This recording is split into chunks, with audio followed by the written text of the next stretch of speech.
Les amis, je suis fatigué, j'en ai marre. Tout à l'heure, je suis allé au supermarché, tu vois. J'achète des trucs vraiment essentiels, quoi. Tu connais, riz, lait, savon, lubrifiant. Jusque-là, tout va bien. J'arrive à la caisse, je paye. La dame me remet ma monnaie avec des bonbons. Je dis, mais non, bonbons, pourquoi? Elle répond, non. Comme il n'y a pas de monnaie là, c'est pour ça qu'elle donne bonbons. Aïe. Donc, je lui dis, là, honnêtement, moi, j'ai pas besoin de bonbons. Dans mes 50, alors là, mon transport est calculé. Mon transport est très calculé. Faut pas me déprogrammer, en fait. Et en fait, c'est parti en vrille. Parce qu'on a commencé à se disputer dans le supermarché. Donne ma monnaie, il n'y a pas de monnaie. Donne ma monnaie, il te donne pas. Finalement, les gens sont venus nous calmer. Il y a un tonton qui m'a donné 50 francs. Il me dit, mon petit, il faut prendre. C'est pas grave. Mais en fait, c'est bien que je sois arrivé. Parce que ça m'a permis de penser à toutes ces choses du quotidien qui gâtent mon cœur. Donc, oui, tu l'as compris. Dans cette vidéo, on va parler de toutes les choses du quotidien qui m'énervent. Et je suis sûr que vous allez vous retrouver dedans.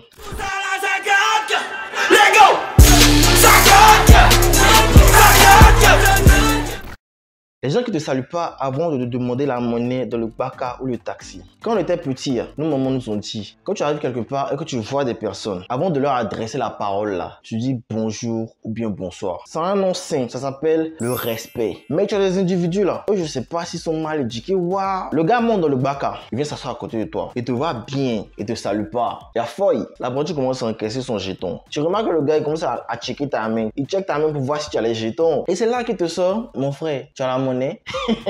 Tu as la monnaie. Déjà, tu m'as pas salué. Mais en plus, tu as le culot, le toupet, l'outrecuidance de me tutoyer. Attends, mais tu es guindé, hein? Moi, quand ça m'arrive, je parle pas. Je réponds bonjour. Ils se sont cons en même temps. Hey, pardon, mon frère. Pardon, bonjour. Tu as la monnaie? Je réponds oui, j'ai la monnaie. Mais je te donne pas. Je donne mon argent à l'apprenti. Je remets mes écouteurs. Prochainement, quand tu as monté dans le baka, tu vas voir quelqu'un. Tu vas le saluer d'abord.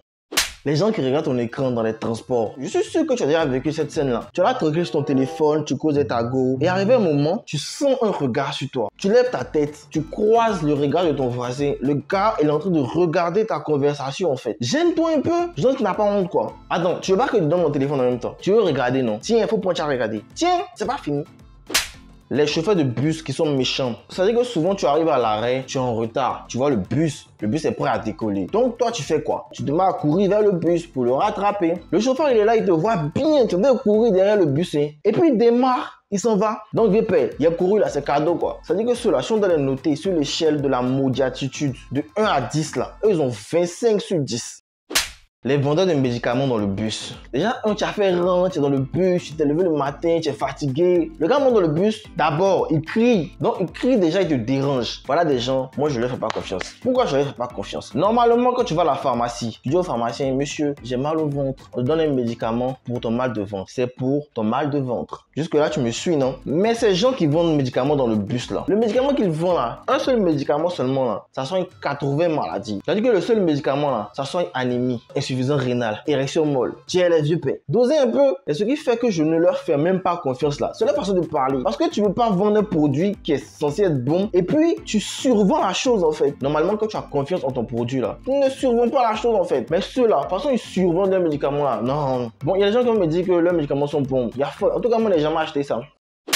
Puisqu'on parle des transports, parlons des chauffeurs de Yango qui n'ont jamais la monnaie. Tu commandes dans Yango, ta course fait 1300. Tu arrives, tu donnes 1500 au chauffeur. Il te dit non, il n'a pas la monnaie. Non, il n'a pas 200 à te donner. Non. Et puis eux, c'est toujours eux, ils viennent de commencer. Tous les jours, c'est eux qui viennent de commencer. C'est leur phrase qui est là. Non, il vient de commencer, mon frère. Il n'est pas monnaie. Il tire son truc là. Ah, mon frère, il faut voir, il n'est pas monnaie. Tout ça là pour brûler nos jetons. Moi, j'ai trouvé une solution très simple. Maintenant, quand je commande mon truc, je paye par mobile money. Si on est arrivé et que ma course fait 300, il t'envoie tes 300. Tranquille.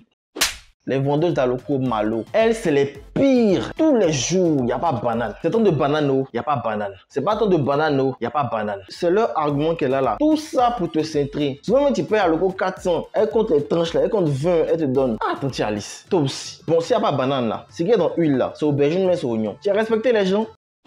Les gens qui se gonflent en boîte. Bon, normalement, je dis bien normalement, quand tu vas en boîte là, c'est pour t'amuser, kiffer, déstresser parce que souvent tu as des problèmes, tu veux oublier tout ça, tu veux t'amuser en fait. Mais à Abidjan ici, il y a une race de personnes. On les appelle les latés, les chocos, la jeunesse dorée. Eux, ils viennent pas en boîte pour s'amuser. Hein. Non, eux viennent en boîte pour te montrer qu'ils sont supérieurs à toi. Je m'explique. Tu les vois assis en boîte, ils sont assis devant les champagnes frélatés, ils gonflent leur narine con. Ça snap les champagnes frélatés. amuser. Maintenant, quand toi, tu es venu t'amuser, tu te mets à danser, à kiffer quoi. Eux, ils t'appellent casseur de carreaux. Mais allez vous faire foutre en fait. Moi, je suis venu m'amuser. Ils m'en foutent de toi en fait. C'est que tu peux penser de moi. Ils m'en foutent de toi. Faut m'appeler Soyez-o. Ils m'en foutent de toi. Toi, tu veux te gonfler. Il y a fort et tonton le pimpin. Faut te gonfler devant tes barons d'Arignac. Laisse-moi kiffer mec au 10.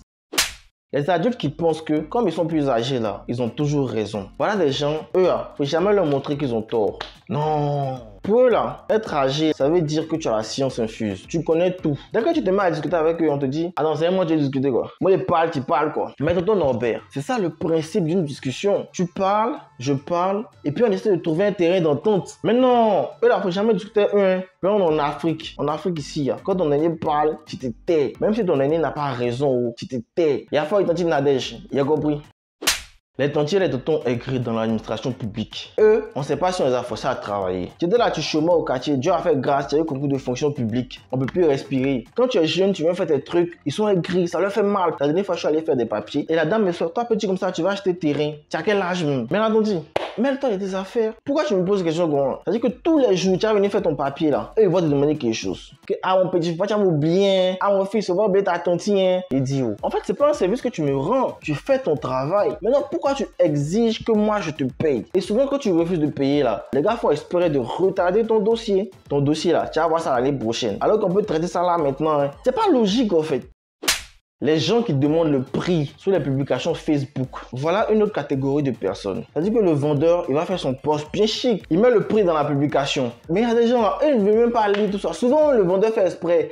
Il met le prix sur la photo du produit. Mais il y a toujours un enfoiré qui a venu commenter le prix. Non, ces gens, ils donnent envie de les gifler. On doit les attraper pour les gifler correctement. Et sinon, même quand je donne le prix, la personne ne te répond plus. C'est le comportement des clients oiseaux là. En tout cas, courage à tous ceux qui vendent en ligne. C'est pas facile. Voilà les amis, c'était ma vidéo sur les choses qui m'énervent. Laisse un commentaire s'il y a des choses dans lesquelles tu t'es retrouvé. Et surtout, n'oublie pas de liker, de t'abonner, de partager. Et on se dit à la semaine prochaine pour une autre vidéo. Peace!